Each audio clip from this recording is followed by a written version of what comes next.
The emergency alert screamed through every communication channel in the galaxy. On thousands of worlds, beings stopped what they were doing as the desperate message reached their peaceful civilizations. The transmission carried fear in ways that universal translators struggled to convert. High Counselor Vexithera stood in the great chamber of the Galactic Union, her crystal-like body shaking as she watched the holographic star map. One by one, entire solar systems were turning black, gone, consumed. The assembled representatives from across the galaxy sat in their floating chairs, their faces showing emotions that had no names in their languages. "Verse 7 worlds, Vexetta," said her voice cracking through the chamber's perfect acoustics. 47 entire civilizations eaten by something we cannot understand. Our computers say we have 2 years before everything dies. The beings around her came from worlds where flowers were the most dangerous things they knew. Their planets had perfect weather, endless food, and technology that could do almost anything. But none of them had ever hurt another living thing. They didn't even understand what violence meant. Counselor Merlin, a tall creature with 6 gentle eyes, raised one of his forearms. "We must ask for help from outside our borders. Maybe somewhere in the dark spaces between stars, there are people who know about fighting."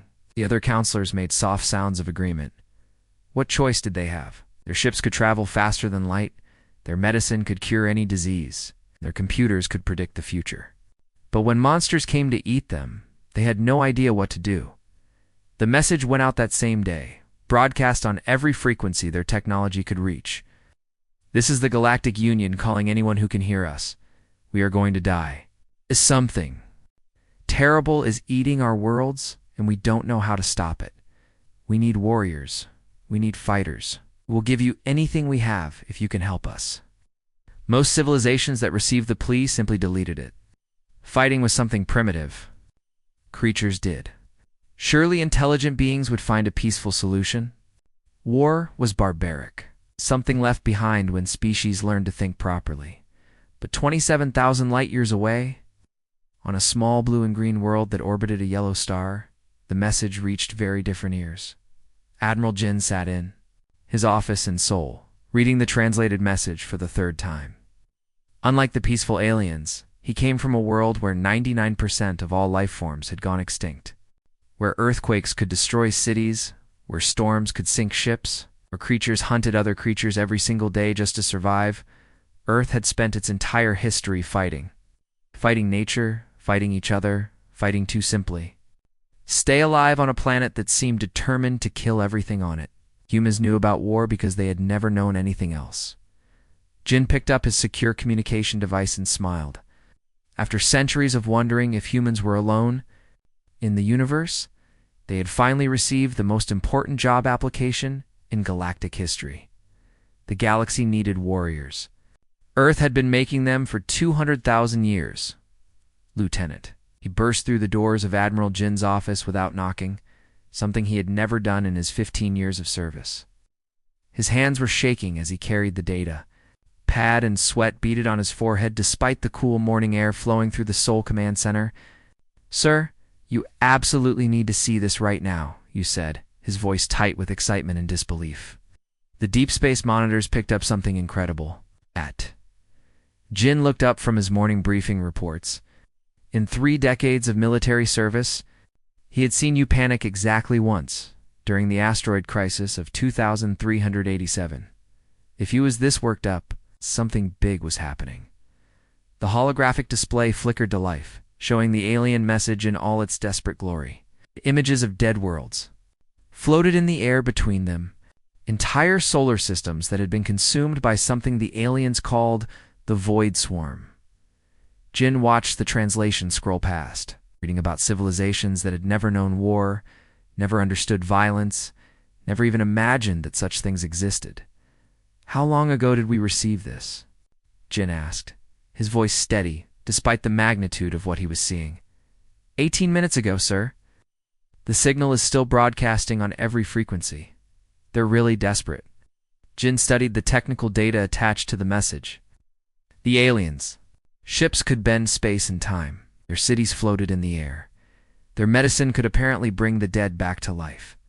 But when he looked at their military capabilities, He found nothing. Not even basic weapons. "Get me the Joint Chiefs," Jin said, standing up and straightening his uniform. Emergency meeting in Conference Room 1. 1 hour. The meeting was the shortest war council in Earth's history. General Ho arrived first, still pulling on her jacket.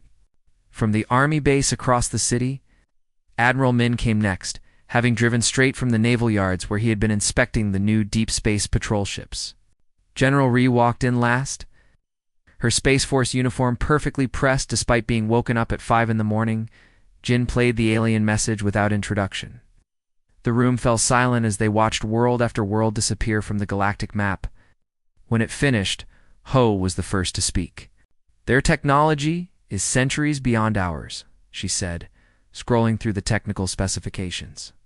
"Look at these energy readings. One of their ships could probably destroy our entire Pacific fleet. But look at this," Admiral Min said, pointing to another section of the data. "Zero defensive capabilities. No weapons, no armor, no shields. These people have never fought anything in their entire history." General Ri leaned back in her chair and laughed. It's not a happy laugh, but the kind of laugh soldiers make when they realize how strange the universe can be. "So we have the most advanced technology in the galaxy, controlled by people who don't even know what war means. And they're fighting an enemy that wants to eat everything alive." Jin nodded slowly. Earth had spent its entire existence preparing for this moment without knowing it. Every war, every battle, every conflict had been training for something bigger. Humans had survived ice ages, plagues, natural disasters, and each other. They had turned a death world into a garden through pure stubbornness and the willingness to fight anything that threatened them. "Gentlemen, ladies," Jin said, looking around the table at Earth's finest military minds, "I think we just got the most important job offer in human history." 3 hours later, the Soul's Pride launched from Earth's orbital shipyard. 50% of Earth's best Marines sat in the cargo bay, checking their weapons and reading everything they could about their new alien allies. The ship's message was simple and direct. "Warriors coming. We'll handle this." For the first time in galactic history, someone had answered the call for help with enthusiasm instead of fear. Captain Wu stepped off the transport shuttle onto Harmony Station. The first thing he noticed was how everything sparkled. The walls seemed to be made of some kind of living crystal that shifted colors as he walked. The air smelled like flowers, and soft music played from sources he couldn't identify. It was beautiful, peaceful, and completely undefended. The thing he noticed was that every alien in the docking bay was staring at him. Not with fear exactly, but with the kind of wide-eyed wonder usually reserved for seeing a legend come to life. Some of them were actually taking pictures. "Hi, Counselor." Vexera approached with graceful steps that made no sound on the crystal floor. Her body looked like it was carved from living diamond, and when she spoke, her voice sounded like wind chimes.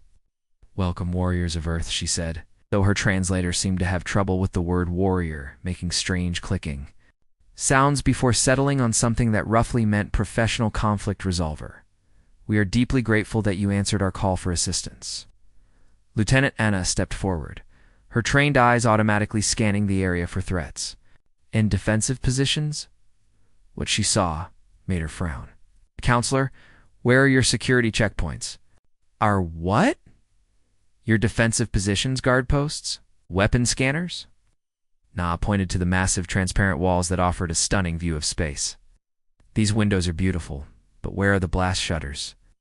How do you protect against enemy fire?" The aliens looked at each other and made soft musical sounds that their translators couldn't interpret. Finally, Counselor Merlin, a tall being with 6 gentle eyes, spoke up. "Why would anyone want to fire at our station?" Sergeant June walked over to examine the walls more closely. "These aren't even reinforced. A single missile could breach your hull. How do you stop boarding parties from getting inside? Boarding parties?" Vexera's crystalline form shifted to a confused blue color. "Why would anyone want to board our station? If they needed something, they would simply ask." The Marines looked at each other with expressions that mixed disbelief with something approaching protective instinct. These aliens weren't just peaceful, they literally couldn't Imagine anyone wanting to hurt them. The cultural briefing that followed was the strangest military meeting in human history. The aliens learned that Earth was what humans casually called a death world, a planet where massive extinctions happened regularly, where the ground could split open and swallow cities, where storms could destroy entire coastlines, and where animals spent their days hunting other animals just to survive. 99% of all species that ever lived on our planet are dead. Captain Wu explained gently, watching the aliens' colors shift to deep purple with distress. We humans survive by learning to fight everything: nature, disasters, predators, and yes, sometimes each other. The humans, meanwhile, learned they were dealing with beings whose entire evolutionary history had been a peaceful paradise. The aliens came from worlds where food grew freely, where weather was always perfect, where the most dangerous creature was a plant that closed its petals too quickly. Their idea of conflict was a philosophical debate that had lasted 3 centuries and ended when both sides agreed they were probably both right. So, Captain Wu said carefully, trying not to sound judgmental, "When the Void Swarm attacks your worlds, what exactly do you do?" Merlin's 6 eyes blinked in sequence. "We file emergency evacuation requests with the Central Authority and hope our ships can outrun them." The Marines exchanged glances that said everything. It just met the galaxy's most advanced civilization and discovered it had the survival instincts of a butterfly. This was definitely going to be interesting. Dr. Bo leaned closer to the containment unit, her face practically glowing with scientific excitement as she watched the Void Swarm sample writhe and pulse inside the energy field. The black, oily substance moved like it was alive and angry, constantly shifting between liquid and solid states.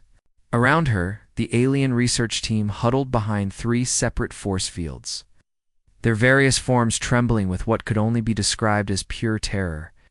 "This is absolutely incredible," Dr. Bo whispered, making notes on her tablet while the sample tried to dissolve its way through the containment wall. "Look at this cellular structure. They've achieved perfect hive coordination at the molecular level. No wasted energy, no individual desires, just pure collective purpose." Counselor Vexera watched from what she considered a safe distance of 20 meters, her crystalline body shifting to a nervous yellow color. "Dr. Bo, you find this creature ... fascinating?" "Fascinating doesn't even begin to cover it," Bo replied, completely absorbed in her work. "This thing can process any organic matter and convert it into new drones in under 6 hours. Watch this." She dropped a small piece of synthetic protein into the container. The sample immediately engulfed it, and within minutes, the mass had grown noticeably larger. The alien scientists made sounds of distress that their translators couldn't properly convert.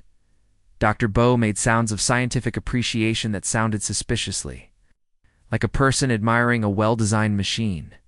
"The adaptation rate is beyond anything we've seen on Earth," she continued, pulling up holographic displays of the sample's internal structure. "They can analyze new threats and develop countermeasures in real time. They're basically the perfect biological weapon." Merlin, the tall alien counselor, covered his 6 eyes with his hands. "How can you speak of such horrors so calmly?" Dr. Bo looked up from her microscope with genuine confusion. "Because understanding your enemy is the first step to defeating them, and this enemy has a very interesting weakness." She pulled up tactical data on the main display, showing the swarm's attack patterns across dozens of consumed worlds. At their hunting behavior, they always attack the same way.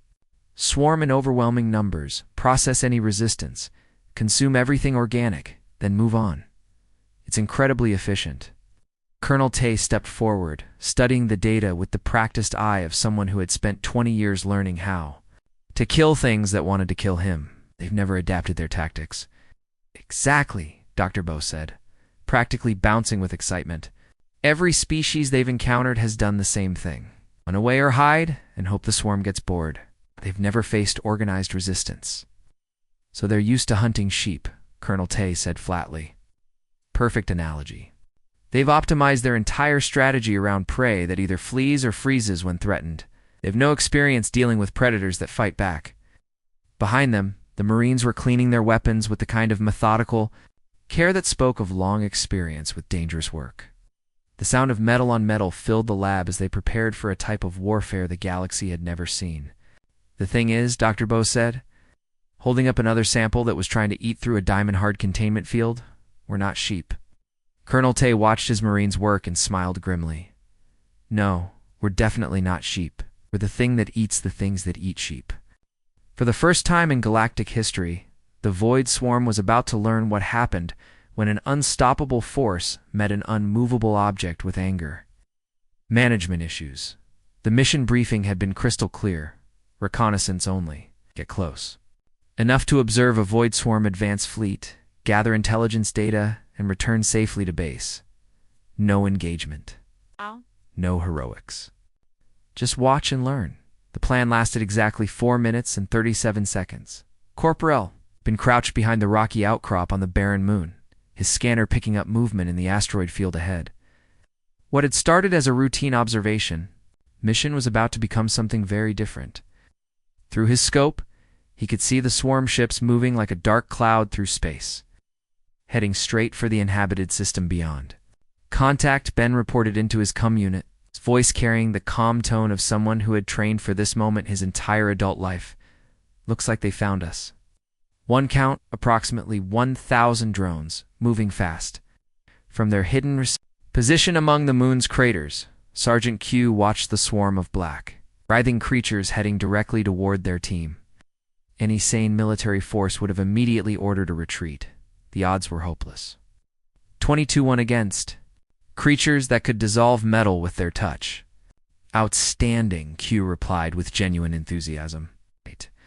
"Marines, looks like we get to collect some samples after all." What happened next would have horrified any military strategist in the galaxy, if the galaxy had any military strategists, instead of retreating to a safe distance. The 50 human Marines spread out into a defensive formation and began doing something that no species in galactic history had ever attempted. They started fighting back. Dr. Bo, who had insisted on coming along for the mission, was practically dancing with excitement as the first wave of swarm drones crashed into their position. While Marines around her fired precisely aimed shots at the creatures, she was taking measurements and making observations. "Incredible exoskeleton structure," she called out, diving behind a boulder as acidic spit hissed past her head. "The way they move suggests a distributed nervous system." "Hey, Jun, try shooting the third body segment," Private Jun, who was methodically working his way through a magazine of armor-piercing rounds, adjusted his aim. "Got it, Doc?" Wow, that definitely made them angry. "Angry is good," Colonel Tay said calmly, coordinating the fighting retreat while simultaneously updating tactical data. "Angry means they're reacting emotionally instead of strategically. Predictable behavior patterns." Aboard the observation ship in orbit, the alien command crew watched their screens in complete bewilderment.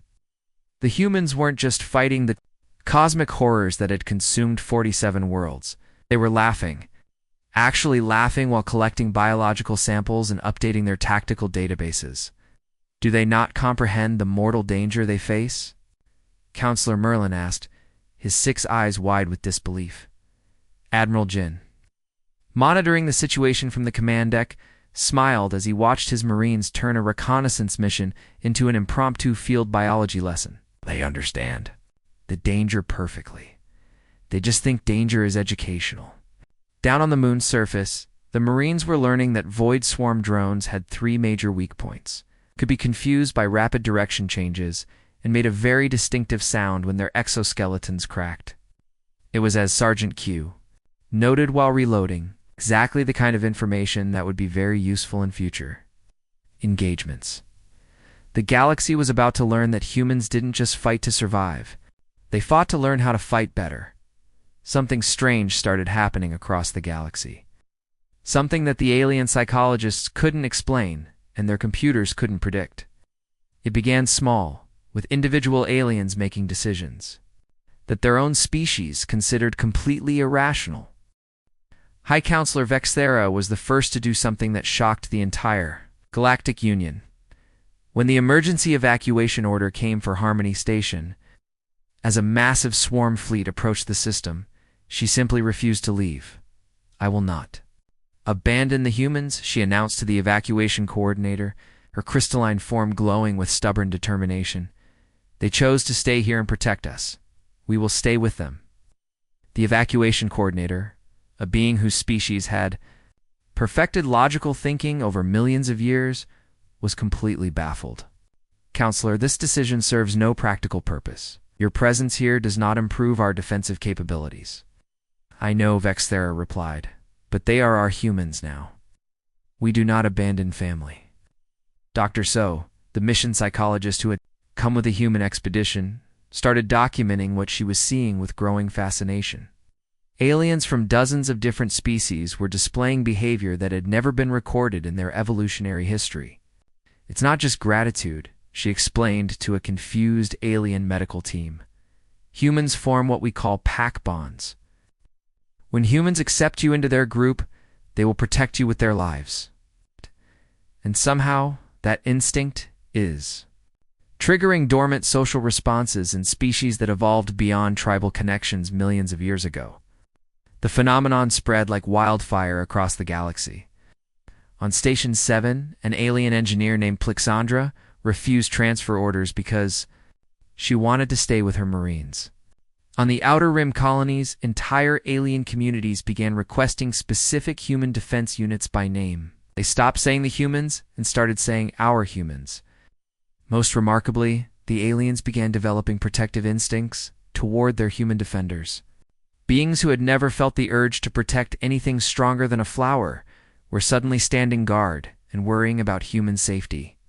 Captain, who discovered this firsthand when he found Counselor Merlin in the command center at 3N. The morning, long after his duty shift had ended, the tall alien was standing perfectly still, watching the tactical displays with his 6 eyes focused on the patrol routes. "Counselor, you should be resting," Wu said gently. "Your sleep cycle ended hours ago." Merlin turned his head, but didn't move from his position. "I cannot sleep while you humans keep watch for us. It feels wrong to rest while you face danger alone." "That doesn't make logical sense," Wu pointed out with a small smile. "I know," Merlin admitted. "My entire species prides itself on logical thinking. But I feel responsible for your safety. When you sleep, I want to watch over you the way you watch over us." Wu's smile grew wider. "That's not illogical at all, Counselor. That's what friends do." The universal translator struggled with the word friends, making several clicking sounds before giving up entirely. But somehow, the meaning came through perfectly.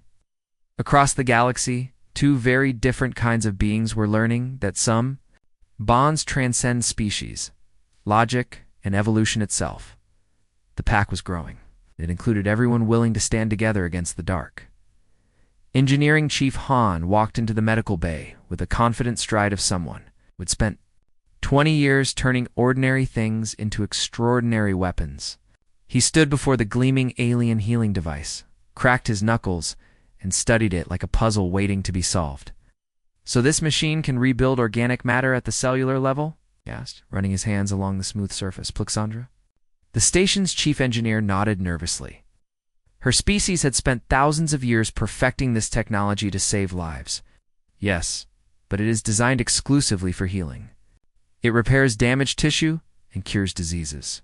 Cannot possibly be used as a weapon." Han grinned in a way that made Plixandra's forearms tremble. "Friend, everything can be used as a weapon if you're creative enough. You just need to think outside the box." What happened over the next 3 weeks would have given the alien engineers nightmares. If their species had been capable of having nightmares, the humans took every piece of peaceful alien technology they could get their hands on and began what they cheerfully called creative problem solving. The medical bay that had once healed broken bones became something Han proudly named a biological integrity enforcement system. Instead of fixing damaged tissue, it now forced Void Swarm drones back into completely incompatible organic configurations. The drones would try to attack. The machine would helpfully heal them by turning their acidic blood into harmless water and their razor-sharp claws into flower petals. The elegant transport ships that had carried diplomats between peaceful worlds became kinetic projectiles delivered via dimensional fold technology. Instead of carrying passengers, they now carried very large explosives directly into the heart of swarm fleets. appearing inside enemy formations faster than light and exploding before the drones could react. Even the station's waste recycling system wasn't safe from human innovation. Admiral Min personally oversaw its conversion into what he called aggressive sanitation protocols. The system that had once quietly processed garbage now launched clouds of specially designed bacteria that treated swarm biomatter as contamination. To be eliminated. "You have turned our matter compiler into a weapon," Plixandra said one day. Watching humans load the peaceful construction device with something that definitely wasn't building materials, her voice carried the tone her species used for mourning. "No, no, no," Han corrected, looking genuinely confused by her distress. "We turned it into a much more efficient matter compiler. Instead of building things, it now compiles enemy ships into their basic atomic components. It's much faster than the old way." The alien engineers were discovering that giving advanced technology to a species that considered nuclear warfare an interesting learning experience might have consequences they hadn't anticipated. Humans didn't just use tools, they reimagined them completely. "Captain." Wu found Plixandra sitting alone in the engineering bay, staring at a device that had once been a peaceful communications array and was now something that could jam swarm coordination across entire star systems. "Are we the bad guys?" Plixandra asked quietly. Wu sat down beside her. "No, you're the people who made tools for peace. We're just the people who know how to make peace possible." The galaxy was learning that sometimes the best way to protect beautiful things is to give them very dangerous guardians. The breakthrough came from the most unlikely source. Dr. Bo had been studying captured swarm biomatter for weeks, trying to understand how their hive mind worked when she discovered something hidden deep in their genetic code. Not just instructions for building drones, but coordinates. A location burned into every single piece of swarm tissue like a compass pointing home. "It's the Hive Queen," she announced to the War Council, projecting the data onto the main display. Every drone carries the exact location of their central command. It's built into their DNA. Admiral Jin studied the coordinates with growing interest. The location was deep in what the aliens called the dead zones, regions of space where reality itself seemed unstable. The Hive Queen had chosen her fortress well. The system exists partially outside normal space-time, the alien tactical AI explained in its emotionless voice. It is protected by approximately 14 trillion combat drones. No conventional fleet could penetrate those defenses. Mission is mathematically impossible. Admiral Jin smiled, the kind of smile that had made enemies nervous for 30 years. "Good thing we're not planning a conventional mission." The plan that emerged from the human strategic team was so insane that even the Marines thought it was crazy. 12 volunteers would undergo genetic modification using swarm biomatter, disguising their life signs to match processed organic material. They would allow themselves to be captured by swarm scouts, infiltrate the Hive Queen's chamber as food, then activate a dimensional cascade weapon that would collapse the entire system into itself. The survival probability is 0.003%. The AI calculated with mechanical precision. Lieutenant Yu, who had volunteered for the mission, along with 11 others, grinned at the odds. "So you're saying there's a chance?" Volunteers were exactly what anyone would expect from humans. The best of the best, special forces operatives who had trained their entire lives for missions that couldn't be done. They lined up for genetic modification knowing that the process itself might kill them, and that even if they survived, they were essentially volunteering for a suicide mission. Counselor Vexthera watched through the observation window as the volunteers entered the biomodification chambers. The machines would rewrite their genetic signatures, making them appear to swarm sensors as captured prey instead of living threats. "I do not understand," she said to Captain Wu, her crystalline form shifting to confused colors. Why do they Volunteer for certain death? What drives them to sacrifice themselves for people they barely know? Captain Wu watched his fellow humans disappear into the glowing chambers, knowing he might never see them again. Because someone has to do it. And if not us, then who? The infiltration team launched 3 days later an especially modified stealth ship. Their genetic signatures now read as processed biomatter, their human DNA buried so deep that even they weren't sure if they were still entirely human. Behind them, The combined fleets of Earth and the Galactic Union waded in the darkness of space. "Good hunting," Admiral Jin whispered as the ship disappeared into hyperspace. Carrying 12 volunteers toward impossible odds and certain glory, 6 months had passed since the Hive Queen's final scream echoed across the galaxy before being silenced forever. The Void Swarm was gone, their trillions of drones collapsing into lifeless matter when their central mind died. The galaxy was at peace again. But it was a very different kind of peace than what had existed before. The memorial service on Harmony Station drew representatives from every world in the Union. The Great Hall had been transformed into a garden of remembrance, where crystals from 1,000 worlds grew alongside Earth flowers in a display that would have been impossible just months ago.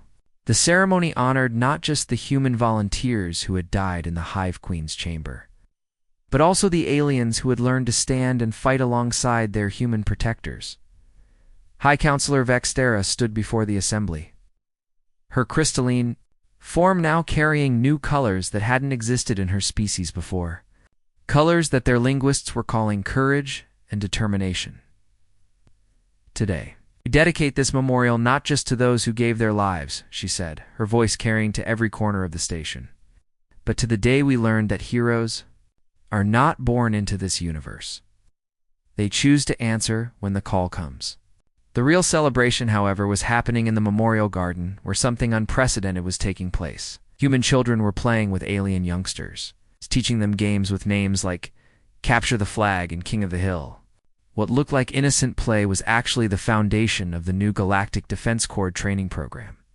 These games, which humans had invented for fun, were now being studied by military strategists as advanced tactical concepts. Flanked them from the left, 8-year-old Kim called to her alien teammate, a young crystalline being who was learning to think strategically for the first time in his species' history. Divide their attention. The alien child, whose species had never even understood the concept of competition, giggled and followed the plan. Within minutes, they had successfully captured the flag from the opposing team. Using tactics that would have impressed ancient human generals, Captain Wu found Admiral Jin standing near the garden's edge, watching the children with an expression of quiet satisfaction. The older man's face carried new lines from the stress of the past months, but his eyes held something that hadn't been there before the war. Pride, maybe, or hope. "Any regrets?" Wu asked, settling beside his commander. Jin smiled, watching a human girl show an alien boy how to build a defensive fort using playground equipment. "We came here to fight a war. Instead, we taught the galaxy how to be brave." Above them, carved into living crystal that would last for millions of years, the memorial inscription glowed in every language known to the Union. When aliens needed heroes, Deathworlders answered. The children's laughter echoed through the station, mixing human giggles with alien harmonics in a sound that promised something wonderful. The galaxy would never be defenseless again, because now it knew how to fight back. The pack had grown to include everyone.